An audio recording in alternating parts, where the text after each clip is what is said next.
ক্রিকেটের সুযোগ সুবিধা পরিদর্শনে কিছুক্ষণ পর বাংলাদেশ ক্রিকেট বোর্ডে যাবেন যুব ক্রীড়া উপদেষ্টা আসিফ মাহমুদ সজীব ভুঁইয়া। এরই মধ্যে বোর্ডে পৌঁছেছেন সাবেক অধিনায়ক তামিম ইকবাল। বিসিবিতে রয়েছেন রিপোর্টার সাব্বির মিথুন। সরাসরি যাচ্ছি তার কাছে।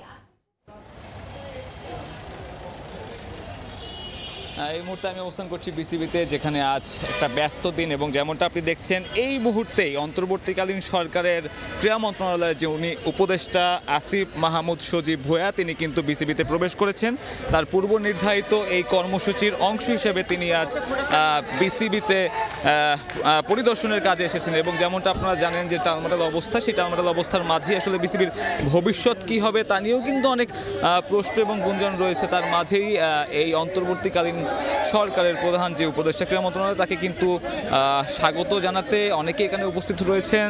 বিসিবি কর্তারা রয়েছে, তার পাশাপাশি ক্রিকেট ফ্যান এবং যাদের বেশ কিছু দাবি দেওয়া রয়েছে, অর্থাৎ বাপনের পদত্যাগ চেয়ে আসলে তারা যে ধরনের দাবি দেওয়া করে আসছে লম্বা সময় ধরে, সেই দাবি দেওয়া কিন্তু তারা আজ এখানে সেই উপদেষ্টার সামনে উপস্থিত হয়েছেন এবং জানাচ্ছেন যে বিসিবিকে রাজনৈতিক মুক্ত করার পাশাপাশি দুর্নীতিমুক্ত বিসিবির যে প্রত্যাশা, সেটাও কিন্তু তাদের আসলে একটা দাবি এবং সেই দাবি আসলে কতটুকু বাস্তবায়ন হয় সেটাও একটা দেখার বিষয়। তবে বিসিবি কর্তা যারা রয়েছেন, অর্থাৎ বিসিবি সিইও থেকে শুরু করে যারা বিসিবিতে এই মুহূর্তে রয়েছেন, অর্থাৎ রাজনৈতিক পট পরিবর্তনের পরে তো অধিকাংশ বিসিবি পরিচালকই নিখোঁজ, তার মাঝে যারা বাকি রয়েছেন তাদেরকেই আসলে এখানে দেখা যাচ্ছে এবং যতটুকু শোনা যাচ্ছে যে আগামী বৃহস্পতিবারের মধ্যেই বিসিবির যে পরিবর্তনটা, অর্থাৎ বোর্ডে যে পরিবর্তন, সেটা কিন্তু আনুষ্ঠানিকতা সেরে ফেলবে এবং যতটুকু জানা গেছে ক্রীড়া মন্ত্রণালয়ের তরফ থেকে দুটি পরিচালক পদে আসলে প্রাথমিকভাবে পরিবর্তন আনা হবে। তার মধ্যে জালাল ইউনুস এবং সাজাদুল আলম ববি, এই দুজনকে, যারা ক্রীড়া মন্ত্রণালয়ের যে নির্ধারিত দুটি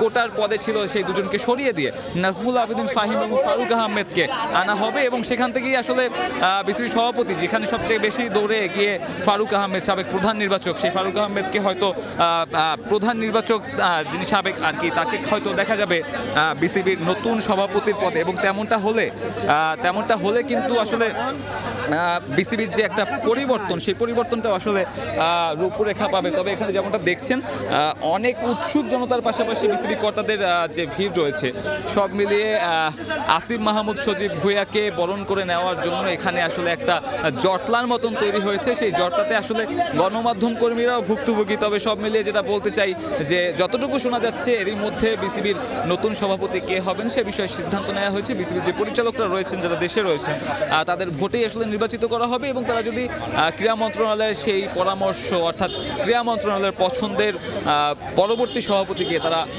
না বেছে নেয়, সেক্ষেত্রে হয়তো এই বোর্ডকেই আসলে বিলুপ্ত ঘোষণা করা হবে। সেক্ষেত্রে বিসিবির জন্য জটিলতা একটু বাড়বে, তবে হয়তো সে পথে পরিচালকরা আগাবে না এবং ক্রীড়া মন্ত্রণালয়, অর্থাৎ আসিফ মাহমুদ সজীব ভুঁইয়ার পরামর্শে যিনি আর কি দেখছেন এই মুহূর্তে বিসিবিতে প্রবেশ করলেন নতুন উপদেষ্টা ক্রীড়া মন্ত্রণালয়ের আসিফ মাহমুদ সজীব ভুঁইয়া। এবং যেমনটা আপনি দেখলেন বিসিবিতে যে পরিমাণ জটলা, আসলে বিসিবি নিয়ে আসলে মানুষের আগ্রহ অনেক বেশি এবং বিসিবির সভাপতিকে যে কে হবেন সেটা নিয়ে আসলে মানুষের অনেক আগ্রহ এবং সেই গুঞ্জনের মাঝেই বিসিবি একটা পরিবর্তনের মাঝখান থেকে যাচ্ছে। আসিফ মাহমুদ সজীব ভুঁইয়া আজ বিসিবিতে প্রবেশ করার পরে নানা ইনফ্রাস্ট্রাকচার দেখার পাশাপাশি যে কর্তারা রয়েছেন সেই কর্তাদের সঙ্গে কথা বলবেন। আর একটু উল্লেখ করতে চাই যে তামিম ইকবাল কিছুক্ষণ আগে বোর্ডে এসে উপস্থিত হয়েছেন এবং যেরকমটা শোনা যাচ্ছে তামিম ইকবালকে হয়তো বিসিবির কোনো উচ্চ পদস্থ কোনো পদে দেখা যেতে পারে। সেটা আসলে কোন পদ হবে সেটা নিয়ে এখন পর্যন্ত বলা যাচ্ছে না। তবে তামিম ইকবালের সঙ্গে যে বিসিবির যে সম্পর্কের শীতলতা ছিল, সেই শীতলতা যে দূর হতে যাচ্ছে এবং বিসিবিতে তিনি যে একটা পুনরুদ্ধার রূপে ফিরতে যাচ্ছে, সেটা আসলে বলাই বাহুল্য। আমার কাছে মিরপুর শেরেবাংলা ক্রিকেট স্টেডিয়াম থেকে এখন পর্যন্ত এই ছিল সব শেষ। আমাদের সঙ্গে যুক্ত হয়েছিলেন রিপোর্টার সাব্বির মিথুন।